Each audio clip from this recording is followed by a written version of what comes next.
Meanwhile, a 29-year-old man is expected to appear in court soon in connection with the deadly Usindiso Building fire in Marshalltown last August. Now, he is expected to face charges of arson, 76 counts of murder, and 120 counts of attempted murder. The fire claimed the lives of 77 people, and there's scores injured and displaced.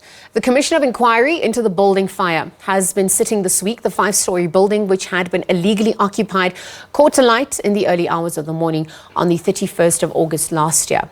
On Monday, the man confessed to starting the blaze during his testimony at the Commission.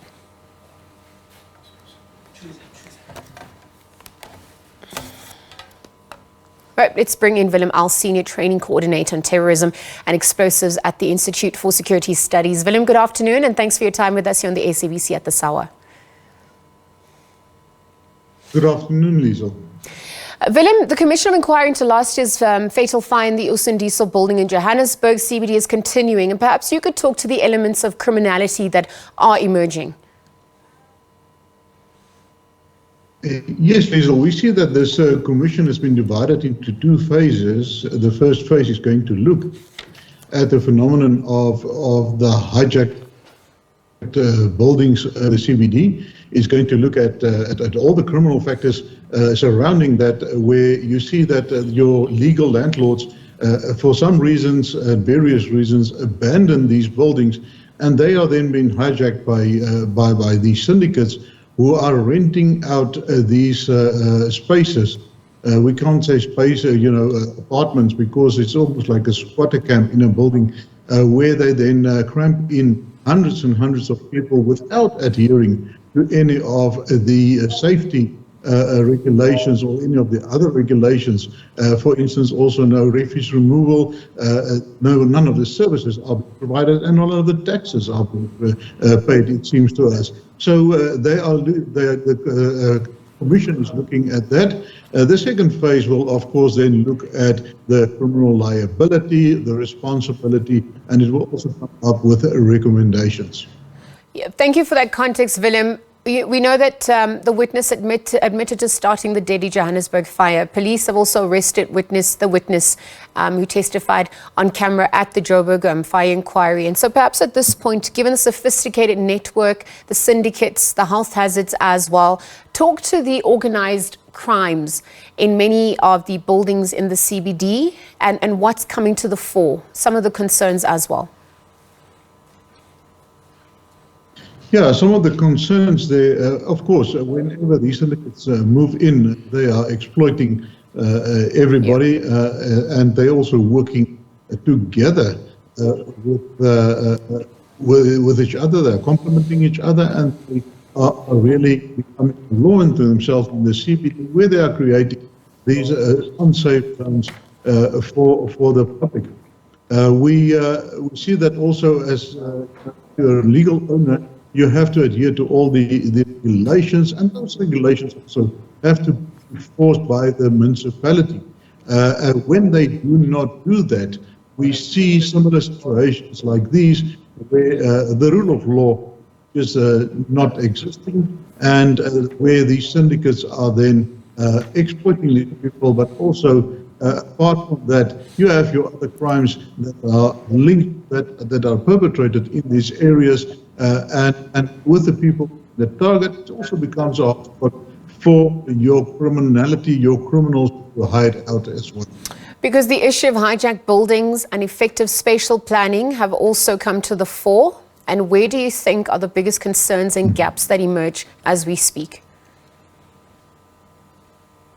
Now, as we speak, the Commission of Inquiry is still in its infant shoes, so we cannot preempt. But one of the challenges that you have with the hijacking of these buildings, for instance, like I mentioned, the fire safety that is also not being adhered to, and in this case, it proved to be fatal. What happens in these cases is that in a normal situation, that building will adhere to all the regulations. There will be fire inspections on a regular basis that should be done, and then it should ensure that there are fire escapes, and that all the fire plans for a building like that is then in place. And we see that when a building has been hijacked like this and taken over by the criminals, it seems that the authorities withdraw and that the inspections and all the other things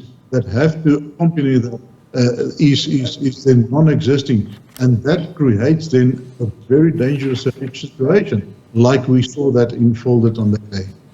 You alluded to this earlier on, speaking to the respect for the rule of law. And as we shine a spotlight on effective policing, what also emerges on that front and respect for the rule of law, given what has transpired, we're also edging closer to elections. How do these issues, become exacerbated around this time? Liesl, one of the things that is coming to the forth in recent days, especially where communities started to take the law into their own hands, you see the non-visibility of police. Where are the police?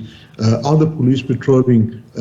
Are they including these challenges of these people in their community and sector policing system in order to hear what the challenges are? It is very important if you want to start to look at policing, to go to the police station now that is responsible for that area and see what has been done in terms of sector policing. Because for every sector you have a sector manager. That manager has to do a thorough investigation and assessment of his sector or that sector, and that they have to submit regular reports in order to address the crime in that area. They also have to engage with the local communities in order to populate the community policing forum that will inform them also about these crimes. And when that system is broken, it turns out to be a situation like this, with communities that lost trust in the police, that are hiding from the police in many circumstances because many of them tend to be illegal immigrants, etc. So, there's a communication gap that develops when that is not in place. And that also leads to a breakdown in trust between the police and community. Willem, as we wrap up, we're just looking at the efficacy of the inquiry and faith about the Commission of Inquiry, looking into the Usindiso Building fire and whether it will efficiently deliver justice. And what are you observing on that front? Yeah, that is very important. We saw that when the Premier announced this commission, he said that it will not be politically influenced, etc. Because at the end of the day, with the politicians, but also with your city managers, the people in power, accountability cannot be delegated. So those who are responsible will have to be accountable for the neglect or the omission of conducting what they were supposed to do. You can delegate responsibility, but at the end of the day, accountability remains with the source. So that is going to be very interesting when it comes to for this. This is your municipality. Your municipality is run by a political party organization. They are elected by the people. At the end of the day, they are responsible for the outcome and the management of this situation. So will they be held accountable? That is a question that we will all want to ask when it comes to the outcome of the recommendations. We see that the judge is going to look at liability.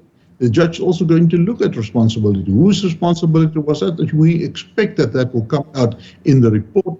And also with the recommendations. There will be recommendations on further actions, but also on prosecution of certain people. Willem, thank you very much for your time on the SABC at this hour and for weighing in. We're going to leave the conversation there for now. Of course, the Usindiso Building suspect arrested for the fire incident. This as the inquiry continues. Willem Els, Senior Training Coordinator on Terrorism and Explosives from the ISS, weighing in on that discussion.